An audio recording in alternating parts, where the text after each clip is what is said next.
ಕಾಲ್ತುಳಿತ ಪ್ರಕರಣದಲ್ಲಿ 11 ಜನರ ಸಾವಿನ ಪ್ರಕರಣಕ್ಕೆ ಸಂಬಂಧಪಟ್ಟಂತೆ ಹೈಕೋರ್ಟ್ನಲ್ಲಿ ನಿಖಿಲ್ ಜಾಮೀನು ಅರ್ಜಿ ವಿಚಾರಣೆಗೆ ಬಂದಿದೆ. ಜಾಮೀನು ಪಡೆಯಲಿಕ್ಕೆ ಟ್ರಯಲ್ ಕೋರ್ಟ್ಗೆ ಹೋಗಲಿ ಅಂತ ಹೇಳಿ ಅಡ್ವೊಕೇಟ್ ಜನರಲ್ ಹೇಳಿದ್ದಾರೆ. ಕಾಲ್ತುಳಿತ ಪ್ರಕರಣದಲ್ಲಿ ಬಂಧನಕ್ಕೊಳಪಟ್ಟಂತ ವ್ಯಕ್ತಿ ನಿಖಿಲ್, ಆತನನ್ನು ಏರ್ಪೋರ್ಟ್ನಲ್ಲಿ ಬಂಧಿಸಿ ಕರೆದುಕೊಂಡು ಬರಲಾಗಿತ್ತು. ಆತ ಜಾಮೀನಿಗಾಗಿ ಪ್ರಯತ್ನ ಮಾಡ್ತಾ ಇದ್ದಾರೆ. ಇದೀಗ ಅಡ್ವೊಕೇಟ್ ಜನರಲ್ ಹೇಳಿದ್ದಾರೆ ಟ್ರಯಲ್ ಕೋರ್ಟ್ಗೆ ಹೋಗಲಿ, ಕಾನೂನು ಬಾಹಿರವಾಗಿ ನಿಖಿಲ್ ಅವರನ್ನ ಬಂಧಿಸಲಾಗಿದೆ ಅಂತ ಹೇಳಿ ನಿಖಿಲ್ ಪರ ವಕೀಲರು ಹೇಳ್ತಾ ಇದ್ದಾರೆ. ಹೀಗಾಗಿ ನಾವು ಜಾಮೀನನ್ನು ಕೇಳ್ತಾ ಇದ್ದೇವೆ ಅಂತ ನಿಖಿಲ್ ಪರ ವಕೀಲ ಸಂದೇಶ್ ಚೌಟ ವಾದವನ್ನು ಮಂಡಿಸ್ತಾ ಇದ್ದಾರೆ. ಸಂಜೆ 4:15ಕ್ಕೆ ವಿಚಾರಣೆಯನ್ನು ಮುಂದೂಡಿಕೆ ಮಾಡಲಾಗಿದೆ. ಇವತ್ತೇ 4:15ಕ್ಕೆ ವಿಚಾರಣೆಯನ್ನು ಮುಂದೂಡಿಕೆ ಮಾಡಲಾಗಿದೆ. ಉಳಿದ 3 ಪ್ರಕರಣಗಳ ವಿಚಾರಣೆ ನಾಳೆಗೆ ಮುಂದೂಡಿಕೆ ಆಗಿದೆ.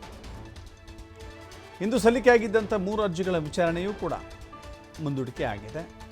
ಅಲ್ಲಿಗೆ ನಾಳೆಯೇ ಒಂದು ಸ್ಪಷ್ಟ ಚಿತ್ರಣ ಸಿಗಬಹುದಾ ನೋಡಬೇಕಾಗಿದೆ.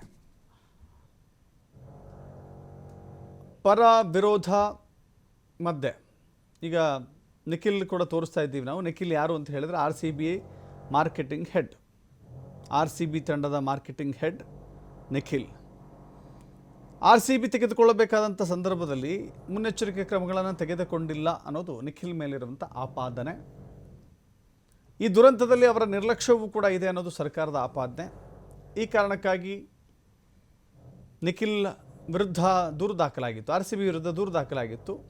ಹೀಗಾಗಿ ನಿಖಿಲ್ನನ್ನು ಏರ್ಪೋರ್ಟ್ನಲ್ಲಿ ಅರೆಸ್ಟ್ ಮಾಡಿ ಕರೆತರಲಾಗಿದೆ. ಇನ್ನು ಮುಂದೆ ಈಗ ಜಾಮೀನಿಗಾಗಿ ಪ್ರಯತ್ನ ಮಾಡ್ತಿರುವಂಥ ನಿಖಿಲ್ ಕೋರ್ಟಿಗೆ ಬಂದಿದ್ದಾರೆ. ಬಟ್ ಇದು ಕೋರ್ಟು ಸದ್ಯಕ್ಕೆ 4:15ಕ್ಕೆ ವಿಚಾರಣೆಯನ್ನು ಮುಂದೂಡಿದ್ದಾರೆ. ವಾದ ಪ್ರತಿವಾದವನ್ನು ಆಲಿಸಿದ ಬಳಿಕ ನಿಖಿಲ್ ಸೆರೆವಾಸನ, ಜೈಲು ವಾಸನ ಅಥವಾ ಬಿಡುಗಡೆ ಭಾಗ್ಯನ ನೋಡಬೇಕಾಗಿದೆ.